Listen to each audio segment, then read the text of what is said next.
अस्सलाम वालेकुम, my name is Mahrukh Shakeel and welcome to my YouTube channel. आज जो है वो हम CS610 का शॉर्ट लेक्चर नंबर 30 कर रहे हैं, जिसका नेम है IP encapsulation, fragmentation and reassembly. ठीक है, इसकी इन्होंने डायग्राम भी शो की हुई है, आप देख सकते हैं। ठीक है, फिगर में VERS जो है वो वर्जन को शो करता है, IP के H.LEN हेडर लेंथ को शो करता है, सर्विस टाइप जो है वो सेंडर की प्रेफरेंस को शो करती है, टोटल लेंथ जो है वो टोटल ऑक्टेट को शो करती है कि डाटाग्राम में इसके टोटल ऑक्टेट कितने हैं। ठीक है, IDNT फ्लैग्स और फ्रैगमेंट ऑफसेट जो है वो वैल्यू को शो करता है कि कौन कौन सी वैल्यू फ्रेगमेंटेशन में यूज़ की गई हैं। TTL जो है वो टाइम टू लिव को शो करता है। ठीक है, TTL और टाइप जो है वो टाइप ऑफ प्रोटोकॉल को शो करती है कि कौन सी टाइप जो है वो डाटाग्राम में कैरेट की गई है, ये TCP है या UDP है।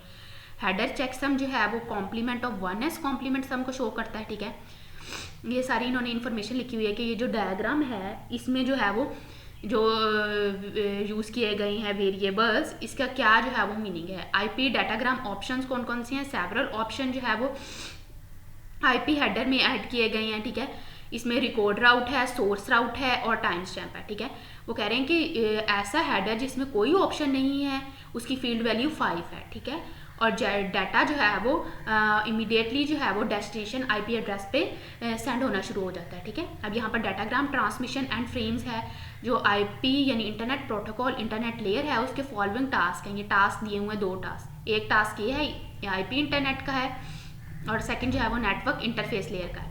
जो IP इंटरनेट का है वो कंस्ट्रक्ट करता है डाटाग्राम को, डिटरमाइन करता है नेक्स्ट हूप को। ठीक है, यानी डाटाग्राम को कंस्ट्रक्ट करेगा, नेक्स्ट हूप को डिटरमाइन करेगा और hands to network interface layer. ठीक है, और जो नेटवर्क इंटरफेस लेयर है उसका ये टास्क है कि ये बाइंड करता है नेक्स्ट हूप एड्रेस को हार्डवेयर एड्रेस से। ठीक है, यानी जोड़ देता है नेक्स्ट हूप एड्रेस और हार्डवेयर एड्रेस को बाइंड कर देता है आपस में, डाटाग्राम को प्रिपेयर करता है ताकि वो ट्रांसमिट कर सके डाटा। ठीक है, इनकैप्सुलेशन जो है वो नेटवर्क इंटरफेस लेयर जो होती है वो इनकैप्सुलेट करती है डाटाग्राम को डाटा एरिया के तौर पर हार्डवेयर फ्रेम में। ठीक है, हार्डवेयर जो है वो इग्नोर कर देता है IP डाटाग्राम फॉर्मेट को।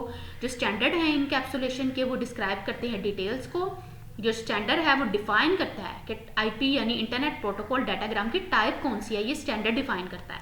ठीक है, नेक्स्ट है encapsulation across multiple hops, each router in the path from source to destination unencapsulate incoming datagram. ठीक है, यानी जो भी राउटर है पाथ में सोर्स से लेकर डेस्टिनेशन तक, ठीक है, वो अनइनकैप्सुलेट करता है। जो इनकमिंग डाटाग्राम आ रहे हैं उसके पास वो उसको अनइनकैप्सुलेट करता है। ठीक है, जो डाटाग्राम है वो इनकैप्सुलेटेड होता है डिफरेंट फॉर्मेट में, हार्डवेयर फॉर्मेट में। ठीक है, नेक्स्ट यहाँ पर इन्होंने इसकी डायग्राम भी बनाई है। नेट1 है, ये सोर्स होस्ट है। ठीक है, वो यही उन्होंने कहा था कि ये जो है वो अनइनकैप्सुलेट करता है इनकमिंग डाटाग्राम को हार्डवेयर फ्रेम में। ठीक है, ये सोर्स होस्ट है, ये डेस्टिनेशन होस्ट है। ठीक है, ये नेट1 राउटर 1, नेट2 राउटर 2, नेट3 राउटर 3। ठीक है, अगर डाटाग्राम है साथ हेडर 1, हेडर 2, हेडर 3। ठीक है, MTU के है, मैक्सिमम ट्रांसमिशन यूनिट है। एवरी हार्डवेयर टेक्नोलॉजी में जो है वो डेफिनेट साइज होता है फ्रेम डाटा एरिया का। ठीक है, जिसको हम कहते हैं मैक्सिमम ट्रांसमिशन यूनिट। ठीक है, MTU यानी maximum transmission units and heterogeneous network हैं। इंटरनेट जो है वो कह रहे हैं कि जो इंटरनेट है उसके नेटवर्क हैं डिफरेंट MTU में, यानी मैक्सिमम ट्रांसमिशन यूनिट में। ठीक है, फिगर में भी शो किया गया है कि जो डाउनस्ट्रीम नेटवर्क है वो स्मॉलर है लोकल नेटवर्क से। ठीक है ना, जो डाउनस्ट्रीम नेटवर्क है वो स्मॉलर है लोकल नेटवर्क से। अब यहाँ पर फ्रेगमेंटेशन है कि एक टेक्निक ऐसी है कि आप लिमिट कर दें डाटाग्राम साइज को स्मॉलेस्ट MTU में, यानी मैक्सिमम ट्रांसमिशन यूनिट में। ठीक है, इसको हम फ्रेगमेंटेशन कहते हैं। IP जो इंटरनेट प्रोटोकॉल है वो फ्रेगमेंटेशन को यूज़ करता है। डाटा फ्रेगमेंटेशन क्या है कि डाटाग्राम को छोटे छोटे पीसेस में स्प्लिट कर दिया जाता है। ठीक है, कि वो स्मॉलेस्ट MTU नेटवर्क में फिक्स हो सके। ठीक है ना, आ सके, क्योंकि वो स्मॉलेस्ट MTU नेटवर्क है, स्मॉलेस्ट मैक्सिमम ट्रांसमिशन यूनिट का नेटवर्क है, उसमें लार्जर पीसीज ऑफ डाटाग्राम नहीं आ सकते, तो इसलिए डाटाग्राम को स्मॉलेस्ट पीसीज में स्प्लिट कर दिया जाता है। ठीक है, जो राउटर है वो डाटाग्राम को डिटेक्ट करता है। ठीक है, और उसको पीसीज में कन्वर्ट कर देता है ताकि वो स्मॉलेस्ट MTU नेटवर्क में फिक्स आ जा सके।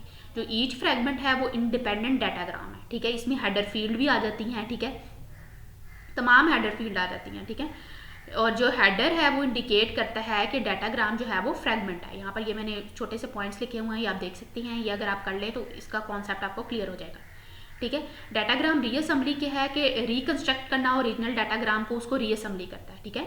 यानी ओरिजिनल डाटाग्राम जो है उसको दोबारा से कंस्ट्रक्ट करना, उसको हम कहते हैं रीअसेंबली, ठीक है। अब यहाँ पर है फ्रैगमेंट आइडेंटिफिकेशन कि जो है वो कह रहे हैं कि जो फ्रैगमेंट है वो ओरिजिनल डाटाग्राम से एसोसिएटेड होते हैं, जो IDNT फील्ड है वो ओरिजिनल डाटाग्राम है, ठीक है। फ्रैगमेंट लॉस क्या है कि IP जो है वो बाज़ औक़ात फ्रैगमेंट को ड्रॉप कर देता है, क्योंकि डेस्टिनेशन जो है वो ड्रॉप कर देती है एंटायर डाटाग्राम को, एंटायर ओरिजिनल डाटाग्राम को, ठीक है। जो डेस्टिनेशन है वो सेट कर देता है टाइमर हर फ्रैगमेंट के हिसाब से, ताकि वो जो है वो ये आइडेंटिफाई कर सके कि कौन सा फ्रैगमेंट लॉस हो गया, ठीक है। नेक्स्ट जो है वो फ्रैगमेंटिंग फ्रैगमेंट है, यानी फ्रैगमेंट जो है वो main encounter subsequent network with an ever smaller MTU, encounter करता है सब्सिक्वेंट नेटवर्क को स्मॉलर MTU से भी। राउटर फ्रैगमेंट जो है वो फ्रैगमेंट टू फिट है, ठीक है। ये इतना इंपॉर्टेंट नहीं है। यहीं तक था मेरा लेक्चर। अगर वीडियो पसंद आई हो तो लाइक कीजिएगा, शेयर कीजिएगा, चैनल पर नहीं हुआ तो चैनल को सब्सक्राइब कीजिएगा। अल्लाह हाफिज़।